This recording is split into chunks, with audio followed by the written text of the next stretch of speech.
మీ top 5 songs మీరు గుర్తు చేసుకుంటే మాకు గుర్తున్నవి కొన్ని, మీకేవి గుర్తొస్తాయి? తప్పకుండా నా మొదటి చిత్రం షావుకారు, దాంట్లో పలుకురాదటి చిలుక, ఆ సాంగ్ మంచి పాట అండి. అది ఏమిటో అదే ఫస్ట్ టైం నేను ఒక పాటకి లిప్ మూమెంట్ ఇచ్చి నటించడం, అందుకని ఇది బాగా గుర్తుండిపోయింది నాకు.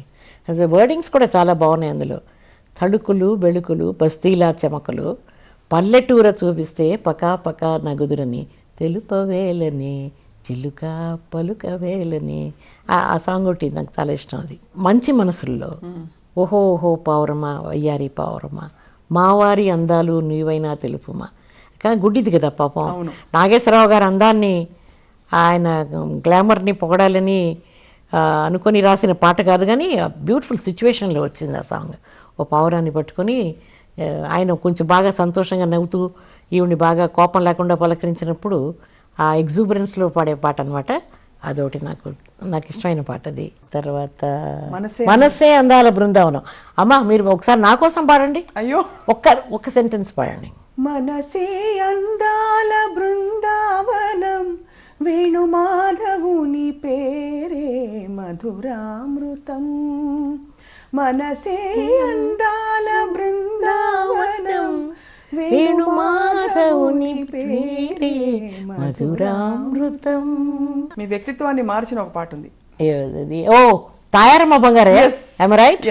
Okay okay, my name is Tayaramma, ప్రతివాదనకే తయారమ్మ.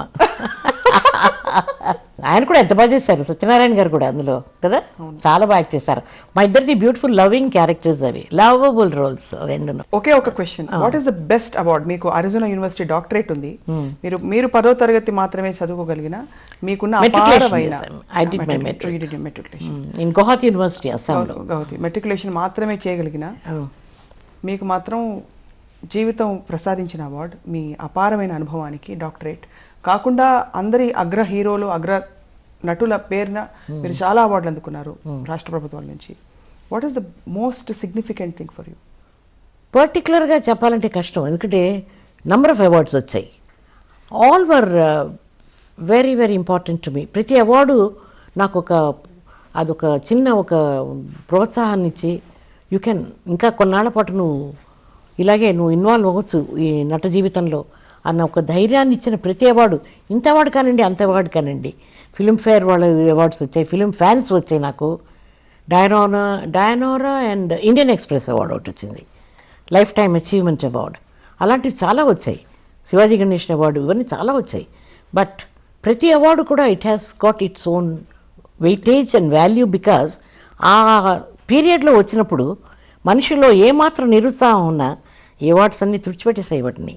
అలా కంటిన్యూ అయ్యాయి. నేను చెప్పాను కదా వాటి నుంచి పెద్దగా ఎంకరేజ్మెంట్ లేవు, కానీ ప్రజలు గుర్తించారు, ఇండస్ట్రీలో వాళ్ళు నన్ను రికగ్నైజ్ చేసి నన్ను గౌరవించి అవార్డ్స్ ఇచ్చారనేది it is always humbled me a lot. ఇంత అనుభవాన్ని, నటనానుభవాన్ని కూడా ముందుకు తీసుకొచ్చారు మీ వారసులు. ఆఫ్ కోర్స్ వైష్ణవి నా పెద్ద కూతురు అది నా పర్మిషన్తో రాలేదుండో, దాన్ని ఐఏఎస్ చదివించాలని ఏదో కలలు కన్నాను నేను. వాళ్ళ అమ్మ పర్మిషన్తో వచ్చింది. తనకి ఎప్పుడు ఇష్టం లేదనుకుందో చక్కగా లవ్ మ్యారేజ్ చేసుకుంది. ఇద్దరు మంచి అందమైన నాకు ముని మనవరాళ్ళు ఇద్దరు, ముని మనవడొకడు, మనవాళ్ళు ముగ్గురు. హ్యాపీ లైఫ్, హ్యాపీగా వెళ్ళిపోయింది. ఇంట్లో ఉండని సపోర్ట్తో మీరు జీవితంతో లేదని అనండి, ఎందుకు పడలే అంత నాసుగ్గా వయ్యారంగా, ఎందుకు సపోర్ట్ లేదు.